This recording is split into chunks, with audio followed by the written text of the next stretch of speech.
Hire the best performers and travel around the country putting on a show. This is our review of Ring Circus.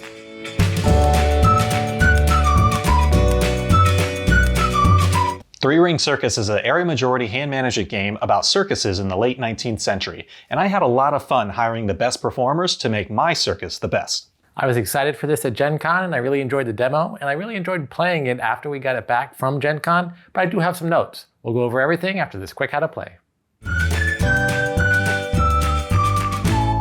Ring Circus is played over a series of turns until the PT Barnum caravan makes it all the way around the board.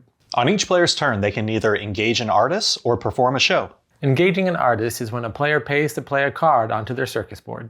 There are two types of cards that can be played into the circus, money cards and ticket cards, but only money cards can be used to pay to play the cards. As players build up their circus, they will move to new cities and perform shows. There are small towns, medium cities, and main cities where players can earn money, ticket cards, or points, respectively. After each performance, the PT Barnum caravan moves to the next city, and after it returns to the starting city of Boston, the game ends. Players add up their fame points from their ticket cards and their endgame scoring cards, and the player with the most points wins.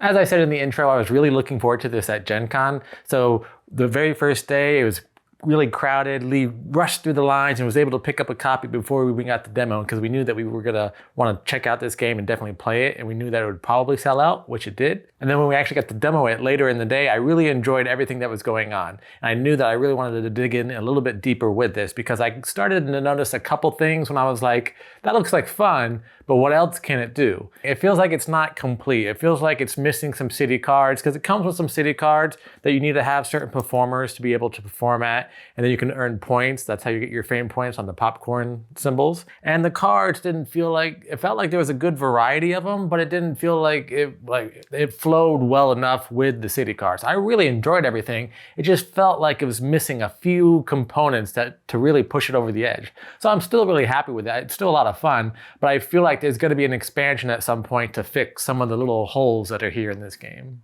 I was really excited about Ring Circus also, even before Gen Con, just because I was like, you know what? That's what I haven't seen yet, a circus theme game.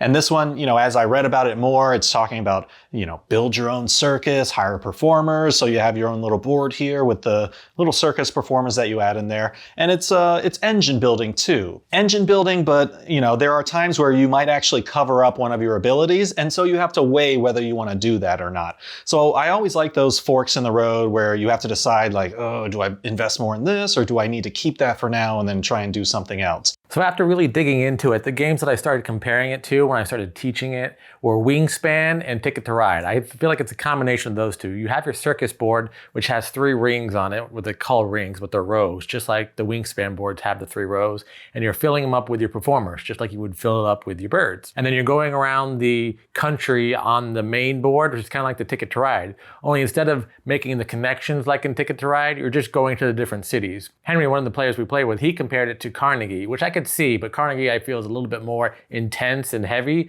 but it's just going to that location and claiming that location versus building the connection. You're not connection building, you're just claiming location and area majority. You're trying to build up the most circus performances in certain areas. So I like a lot of the different things that are going on, but the easiest comparison is Wingspan and Ticket to Ride, or if you want to, Wingspan and Carnegie. It's like a merge of those kind of games. Do them all together, add a circus theme, boom, Ring Circus.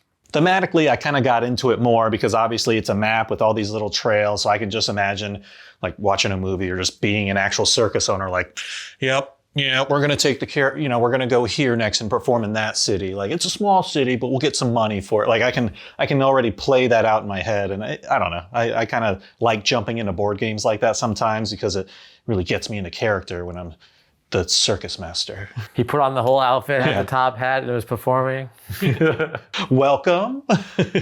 So strategically, when you're playing this game, there are small towns which you go to, which will get you money cards, which is how you're going to pay for other cards that enter your circus. And then you'll have performers that you can then go to at medium cities where you'll get a bonus if you have certain performers. And then you can get ticket cards, which then let you get the even better performers that you have to then go to the main cities. So it is a chain building. You go to the small cities, then you go to the medium cities, then you go to the main cities, and you naturally progress that way. It does kind of force you into that strategy, but it doesn't feel like how some games force you into certain strategies.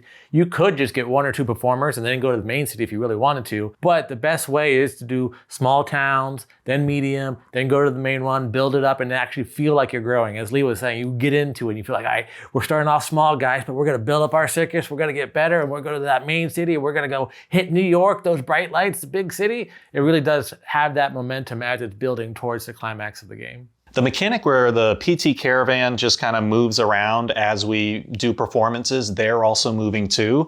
So I really enjoyed that because, you know, the movement in this game is more of a, okay, if you move here, but there's already a tent there, you basically leapfrog in and it doesn't count as a move. However, the PT caravan can do that too. So as you're trying to figure out when the end game is going to happen, you're like, oh, if I put a tent there, he's going to move, and then that, he's going to move. So, you know, you got to do a little bit of calculation as the PT caravan's moving around, and you're like, do I take this inner city so that he doesn't skip and it slows him down a little bit? But then all these other guys are going to get more time too. So, maybe I should let the PT caravan get back to Boston sooner.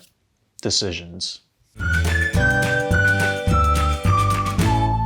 I think what I like the most is on your turn, you have 2 options, right? Put on a performance or hire a performer. But then the choices there spread out. You know, you have to choose where you want to perform or what performer you want to add. And then they can kind of compound because you have to think later like, okay, I'm small time right now playing in the small cities, but then, oh, I'm going to go to that main city. So let me build up. The thing I really like about this game is it's deceptive while you're playing where everybody stands in relation to what the final score is going to be. So I like that it's, you never really know. And at no point did you feel like, this person's so far in the lead, we should just give up now. It's like, that person's over there on the east side of the country. That's when the scoring is going to happen at the end of the game. So we'll see who's going to win. So I like how you always kind of feel like you're in it. Unless you're playing really, really bad, which can happen every now and then, you are pretty much always in it as long as you kind of are managing all the different mechanics that you're working on.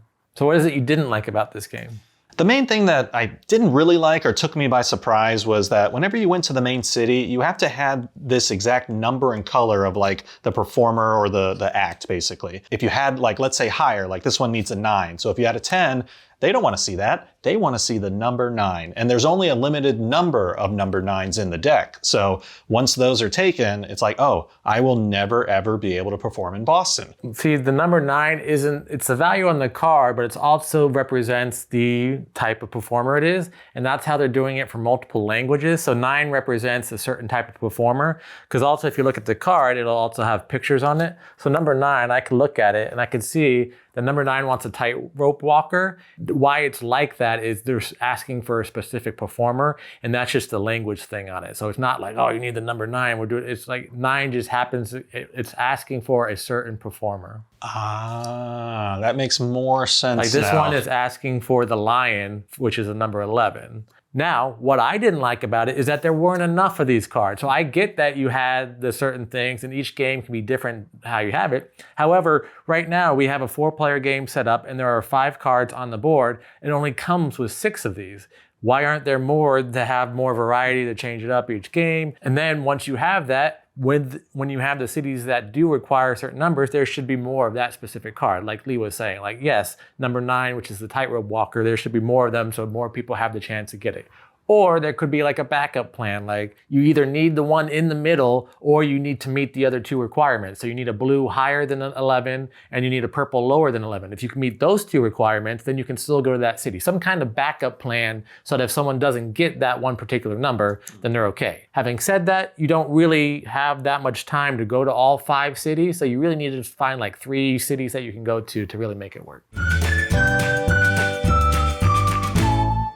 Overall, I'm really happy we were able to get a copy of this. I'm going to give it an 8. I had a lot of fun, and I think there's just still more I need to figure out and learn about it, so definitely going to play it again. Overall, I had fun with it, but the more I play it, the less I want to play it. Like, it's fun, but now I'm like, the replay factor is going down. So overall, I'm going to give it a 7. And that was our review of the Ring Circus.